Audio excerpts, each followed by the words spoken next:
My name is Amy and we're going to do some Photoshop.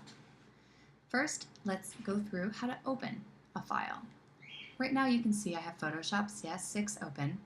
I'm going to select this little yellow minus to minimize it. This is Walter. You'll hear him barking throughout the video. I'm going to click on my desktop or Finder and select the image I want to open and work on. I can right-click on it to open with, and choose Photoshop. If I just double-click on the file, it will open, but it will open in preview by default. And if you're new to Photoshop and image editing, it can take you a couple of minutes to realize that you're not in the correct program, and you might be looking for layers and things like that that don't exist. There's Walter. Okay, so at any time you're wondering what program you're in a Mac, it's right here. Okay, so I'm going to grab the image and I'm going to drag it down into the dock over the Photoshop icon and open it in Photoshop. I could also go to File, Open, Command O, and choose it from the desktop.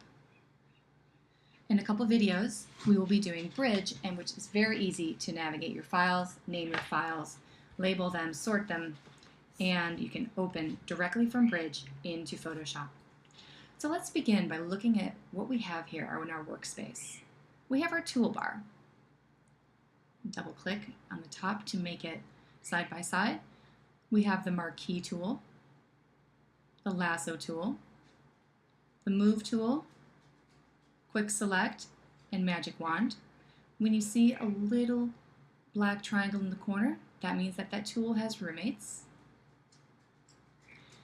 The next section is spot healing brush, patch tool, clone stamp, dodging and burning.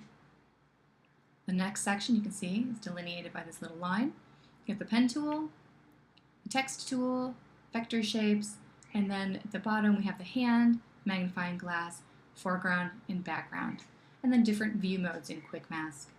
So I like to have the Move tool selected, shortcut is V, as in victory, to kind of get things set up. So as you can see now, I've got panels all over the place, and I don't have my layers. I have my layers showing here, my properties. I need to organize this. So if the layers wasn't showing, you could go to Window, Layers, and layers will pop up. I like to have it in a group with my channels, paths, and layers. Properties will collapse into this second little bar. If you have 2 or 3 screens, then you could have all of these toolbars showing. But if you have limited real estate and I'm working on a laptop, then you might just want to use this one row. So I have my history open. I like to have that open. Color, I'm going to take that and dock it up here for now. My adjustments, that's important because I need to see my adjustment layers. And my layers. If you're missing anything that you need, just go to Window and you can check it and it will take you to it if it is tabbed, or we'll open it. You also have these options here. So when I work, I like to have history open, adjustments, and layers. Let's look at our option bar. For every tool, this bar at the top will change.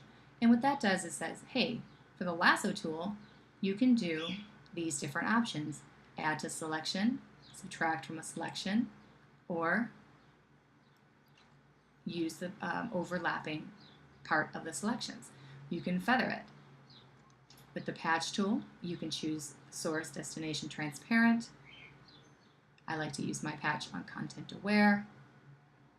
The brush tool lets you choose the size of the brush, the hardness of the brush, opacity, flow.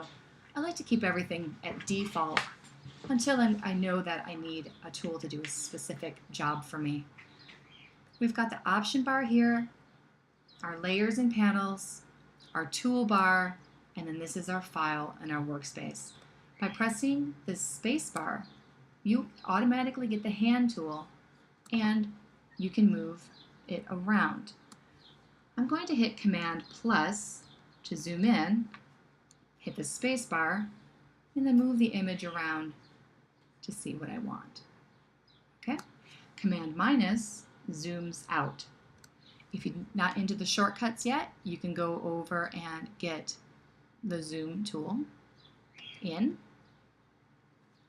or out, or since I have scrubby zoom selected, I can zoom in and I can zoom out. I'm using a Wacom tablet, so things are going to be different when you are using the Wacom and you have different setups. But all in all, the Wacom tablet makes painting very, very much easier. When I'm retouching, I like to use the mouse because I'm a little heavy-handed on the Wacom. Okay, so we are in Photoshop. Before we do anything, let's save this file. File, save as. I'm going to save it to my desktop. I'm going to rename it because I'm never going to be looking for a file named img_0116_1. I'm going to call it Walter_sleeping. Underscores or dashes are better than spaces in naming.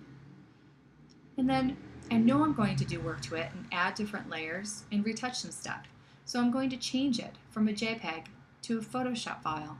And you'll notice that the JPEG extension changes to a .psd.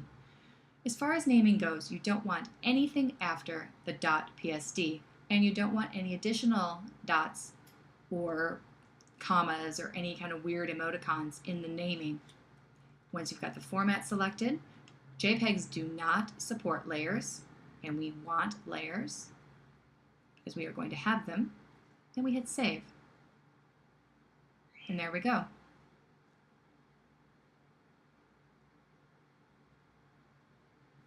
If you look down at the bottom, you can also see the image size, how far you're zoomed in, and mini bridge, which we will go over in the next video. There we go, we're all saved. I can close this little guy to shut it.